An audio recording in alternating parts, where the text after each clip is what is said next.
key takeaway is one to be incredibly hopeful for, having such a robust set of therapies in development, many of which are active, credible, and we might have, 2 years from now, multiple approved agents that might have a variety of different pathways that might be individualized. If you've got marked thrombocytopenia, you get pacritinib.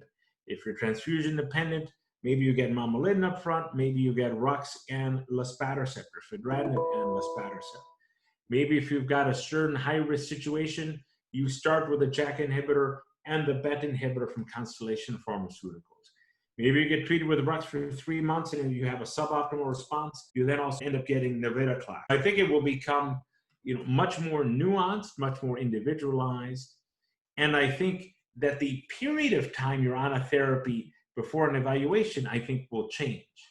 With more options, before we put people on rux, and they pretty much stayed on rux indefinitely, unless if they had access to a clinical trial.